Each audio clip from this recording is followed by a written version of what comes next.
Hey there, welcome to the College Investor Audio Show. We are so glad you're here today and so thankful for you as well. Today we talk about robocalling. Student loan servicers are doing that to save borrowers about the whole, July 1st switch thingy. We'll get to it in just a second. Anytime you hear a podcast, there's always an article right along with it at thecollegeinvestor.com where you can dive deeper. You can find all the links and the resources you need to point you in the right direction. We'd also love to just help you along wherever you are in your journey directly and get to know you on social media. Like, follow, subscribe, and all the clicky buttons you got to do. Just type in the words The College Investor, and you'll find us. All right, let's take a look at this. So student loan servicers have started placing automated phone calls, and we all love these, right, to save borrowers, warning them that their loans will re-enter repayment when the forbearance ends and that they're going to need to pick a new plan, or one will be chosen for them. And you don't want something to be chosen for you.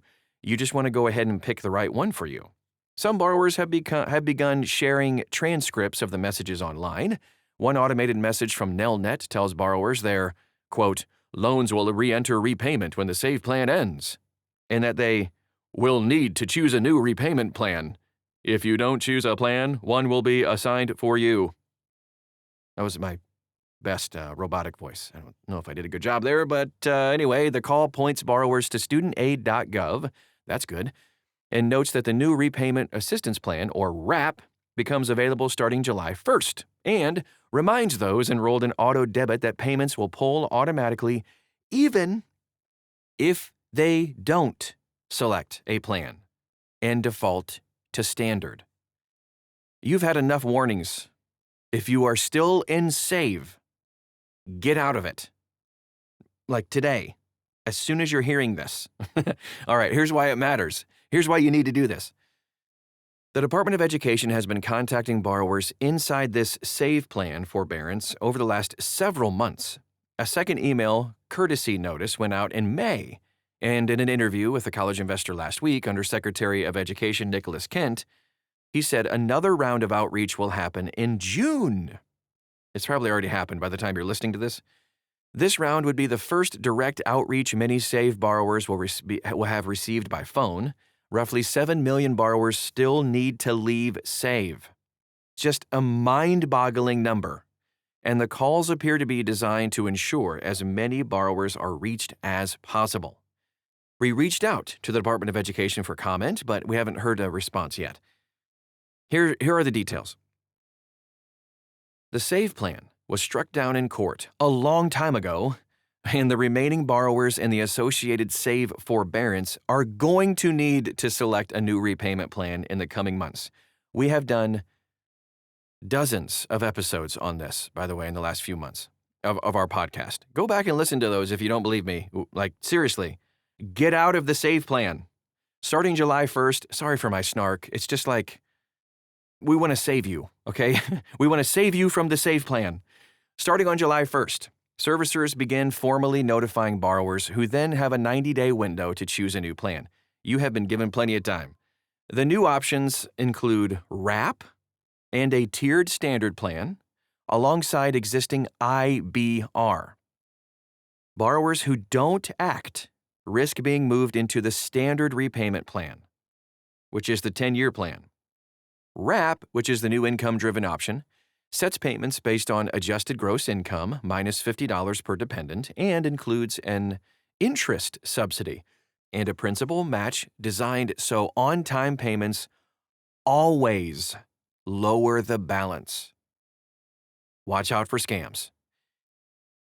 This is going to be a big deal. Major changes like the SAVE forbearance ending are exactly when scammers ramp up, preying on confused borrowers with urgent calls, text messages, and emails. Real servicers are never going to ask you to pay a fee to switch repayment plans, and no legitimate company needs an upfront payment to do something you can do yourself for free. If you do get a call about your loans, do not, I repeat, do not share personal information, your FSA ID, or payment details on the spot. These are huge red flags for student loan scams. Hang up and reach out directly using a number you trust. Call your actual servicer at the number on your official statements or log in at studentaid.gov. I have to say official statements because scammers will buy Google ads and put fake numbers on the top of Google results to get you to click the ad and call them instead of your actual servicer. But I digress. Picking a new plan, enrolling an app in Wrap, and setting up auto payment, auto debit, those are all free. They can be done quickly and very easily online, takes a few minutes, and nobody needs to pay a third party to get it done. Okay, that said, let's connect the dots.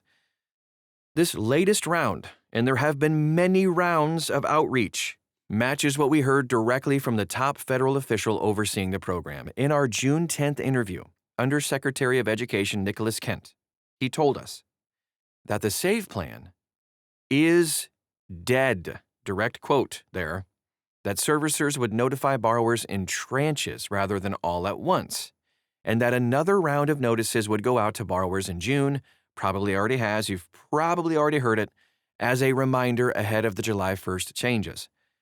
You might actually be listening to this after July 1st. Kent's advice to borrowers was blunt here. Don't wait until July 2nd. Just do it now. The automated calls now circulating appear to be exactly that June reminder wave. Kent noted more than 300,000 SAVE borrowers had already switched. Good on you, mates, leaving roughly 7 million who still need to move. He also reiterated that broad forgiveness is not going to happen. Direct quote straight from his mouth. It is not going to happen, so borrowers should plan to repay. You got to pay what you borrowed. The calls are likely a legitimate reminder, but borrowers should not make any decisions over the phone. The safest thing you can do is to log in directly at studentaid.gov. Compare Wrap against this tiered standard and the IBR plan using a student loan calculator. We have a link to that right inside this article. We make this as easy as possible at thecollegeinvestor.com and then confirm auto debit settings before billing resumes. Do all of this right now. Drop the sandwich. Drop what you're doing, unless you're driving, then in which case, pull over and do the switching right now. I know it's we're being very blunt here, and maybe the tone is a little off from what it usually is, but seriously, we want to save you from the SAVE plan. All right, and that is our show for today. If you want to find out more, please do. Please get all the direction you need at thecollegeinvestor.com and ask us direct questions. We will give you the right answers and point you in the right direction. Just search for the words The College Investor on social media, wherever you are, and you'll find us. Thanks again for stopping by today, and we'll talk to you again real soon.